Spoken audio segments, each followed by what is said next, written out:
So today I'm going to be talking about being brave, and I'm just going to pray over the talk. And as I pray, I just want you to think about what it means to you to be brave, and in what ways you think you're brave. Okay, so dear God, I just pray that you'll fill me with the words to be able to communicate what I want to, and to fill these people with bravery to go out and do what you want them to. Right, amen. Okay, let's start.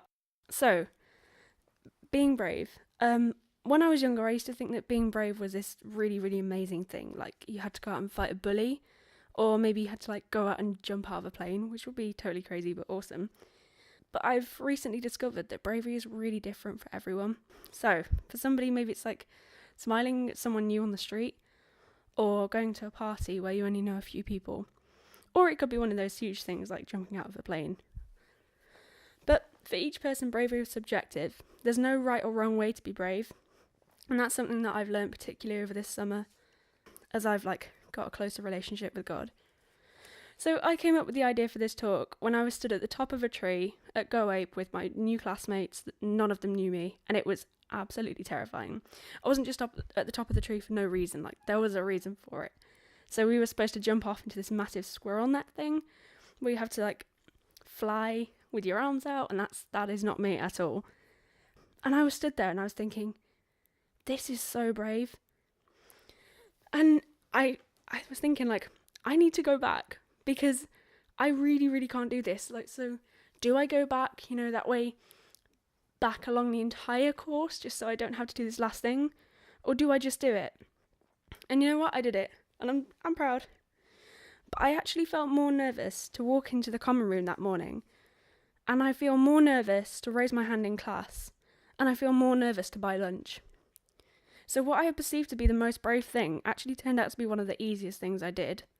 Because I didn't know how bravery was subjective. For me, it's easy to get lost in the routine, normality of life. Because you learn to get comfortable. So I'm not going to lie, I love my routine. So I'll wake up, I'll get up, I'll turn my alarm off, I'll go back to bed. I might get up, go back to bed, and then I'll finally get up eventually. And I love that. I love my routine. I love how it's comfortable. I love how it's easy.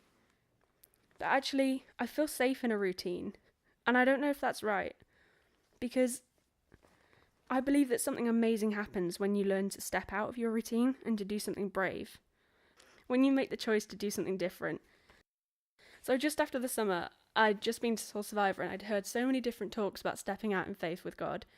And I was thinking, that sounds amazing. I really, really want to try it. And I didn't really know how. So I was walking to church one morning and I was just praying as I walked. And I remember praying to God, please just let something happen this morning that shows me that I can work through your way. And I, being me, love coffee. So I absolutely love coffee. And of course, I decided to go to Costa on the way. And as I was stood in the line for Costa, I felt God say, the man behind you needs a drink. And I was thinking, okay, cool. That's nice. And I was just going to turn around and ask him. And I'm so nervous to do this. And eventually I plucked up the courage and I did it. And I said, excuse me, I need to buy your drink. And he said, oh, that's really nice, but no thank you. And I was thinking, oh no, I've heard it wrong. But actually I had a conversation with that man that really encouraged me. Because he spoke about something that's been an issue for me for a while. And God just showed me, see, you can do it. And I can work through you. So as I was paying for my drink, I suddenly found myself ordering 2 drinks. And I was thinking, there are 2 of me. There is no way I'm going to be able to drink 2 drinks in the space from Costa to church. That is a 5-minute walk, and even I cannot drink 2 coffees in 5 minutes. So I realised that was God telling me that somebody in town or on my walk is going to need a coffee. So I went out with these 2 coffees in my hand thinking, who is this for? So every person that I saw, I would kind of pray to God, is it this person? And he would keep saying no. And I ended up getting to the top of town and I saw my friend waiting at the bus stop, somebody that I haven't seen for about 6 months. And I've had a call recently especially over the summer as well, that she's going to come to church, and I've not really known how to approach the subject with her. And I just felt like this was the perfect opportunity that God had set up for me to be able to bring her into church. So I went over to her and I said, "Hi, this is for you." And she was so baffled by it, and it was amazing. And I was just so happy that God had been able to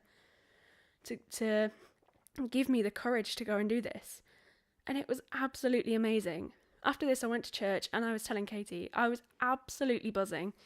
I was so amazed by how God had been able to work through me and how I'd been so brave in listening to God. But you know what? Since then, I haven't actually done it again, because my fear and my doubt creep back in, and I start to worry about what if it goes wrong. So God says in the Bible in Matthew 6:25, "Therefore I tell you, do not worry about your life, what you will eat or drink, about your body, what you will wear. Is not life more important than food, and the body more important than clothes? Look at the birds of the air. They do not sow or reap or store away in barns, and yet your heavenly Father feeds them. Are you not much more valuable than they? Who of you by worrying can add a single hour to his life?" So this is just talking about worry and how worry holds us back from listening to God and holds us back from obeying what he asks. Small steps of bravery. For example, buying a coffee for someone like I did, or saying hi to that new person that's really shy. They can help you to combat your worry. If you try to be brave in these small ways, it gets easier to realise that there's nothing to worry about, because when you act in God and in his name, you can never look like an idiot. You can never get it wrong. We're told not to worry in this passage. It blocks out God and it blocks others out. It affects our life. When we worry, we internalise things, whereas when we have concern, we take action. There's a song that we sing at church called Reckless Love, and I just want to take a moment to talk about the word reckless, because this song talks about the reckless love of God, which made me think initially, like, what does that mean? Are you telling me that God just casually throws his love in our direction and we're just lucky to have it? But I went to Soul Survivor and I heard a talk about the meaning of the word reckless, and it actually opened my eyes to a lot of different things. This guy was talking about how reckless means in terms of without thought for consequences. So an action so passionate that the doer doesn't care what happens to them, but he wants to give something of himself away. So in terms of God's love, his love is reckless because he gives us his love so passionately that he doesn't care about the consequences he may face. So whether we're in our walk with God, whether we're so close to him that we're like best buddies, or whether we're so far away from him that we really, really can't see him at all, God will always continue to love us.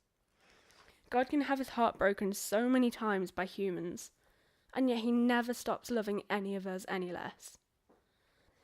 Reckless in this meaning doesn't mean without thought at all. It means without thought for yourself and acting out of love for someone else. So this is where I want to bring it to bravery. Can we act recklessly and step out in faith and be brave and help others, even if it's doing something really small that's huge for you? Do it in God's name and you won't fail.